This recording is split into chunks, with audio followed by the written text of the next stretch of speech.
All right, let's get into it. Today, we are deconstructing a case where the evidence is perfect, the suspect is the one leading the investigation, and memory, well, memory itself is the biggest liar in the room.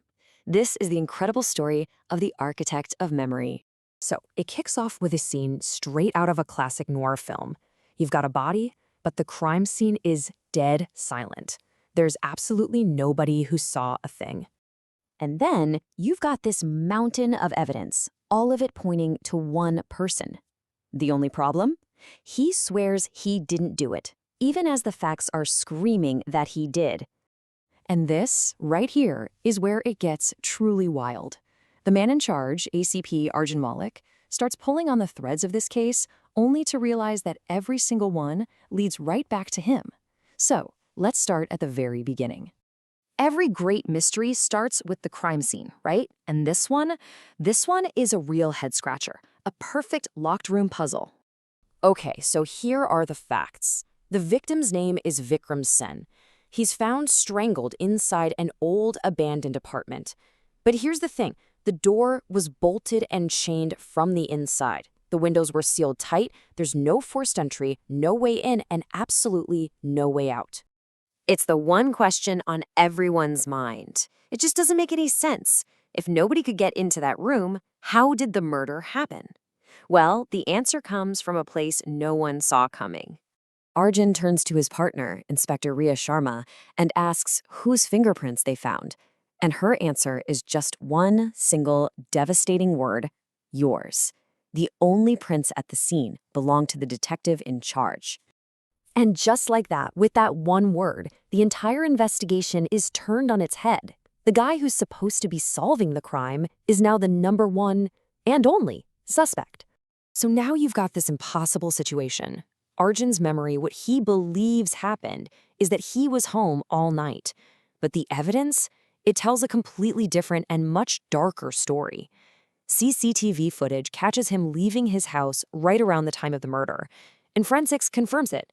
His fingerprints are literally on the victim's neck. And then it gets even more chilling.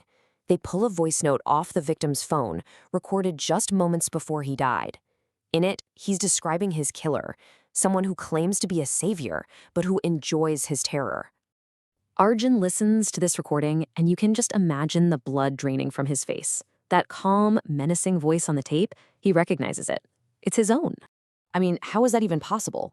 The proof is right there, and it forces Arjun to question his own sanity.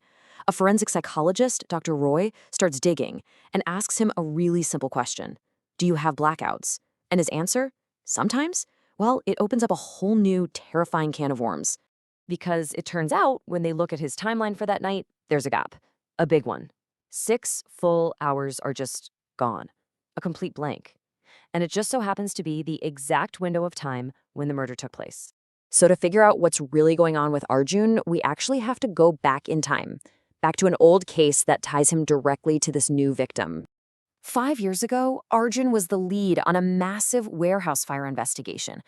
22 people died.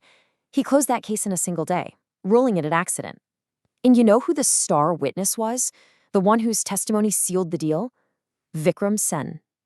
Now, 5 years later, that same witness is dead. This leads them to find an old cassette tape. It's a message from a younger Arjun to his future self. And on it, he admits he knew Vikram Sen lied about the fire. He knew Sen was the one responsible, and that he, Arjun, buried the truth. It's like he knew his own memory couldn't be trusted, so he left himself this warning. And with that discovery, this stops being a simple murder investigation. It becomes a deep dive into the human mind. The killer wasn't just Arjun, it was something else entirely. Dr. Roy finally puts a name on it: dissociative identity. This isn't just about forgetting things, it's way deeper. The guilt of letting a mass murderer walk free was so immense that Arjun's mind literally broke. It created a whole other personality, a protector, a punisher, a version of himself that could do what his conscious self couldn't. When Arjun finally confesses, totally horrified, "I killed him," Dr. Roy corrects him with a chilling distinction. "No, you executed him." This wasn't some random act of violence. It was a cold, calculated execution, carried out by a hidden part of his own mind, seeking justice. So, with the full, bizarre truth out in the open, Arjun Malik turns himself in. He confesses to the murder. And for all intents and purposes, it looks like the case is finally closed.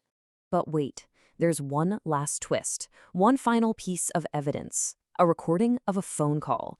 And on it, a calm, familiar voice is congratulating Arjun, saying, "You did well, and they'll never suspect me." This just blows the whole thing wide open again. If Arjun's other self was the killer, then who in the world is this person on the phone? Who's the puppet master? The voice on the recording? It's Inspector Rhea Sharma, his partner, the one who was by his side the entire time, pointing him toward every single clue that incriminated him. She was the real architect all along. See, Rhea was also there for the warehouse fire case. She knew the truth, and she knew about Arjun's fragile psyche. She manipulated him, pushing him until his other personality emerged to deliver the justice she knew the system never would. And her final words, "Some crimes need a monster to bury them." Man, they just leave you wondering, was she a villain, or was she just a different kind of vigilante? And what does it say about justice if you have to create a monster to actually get it?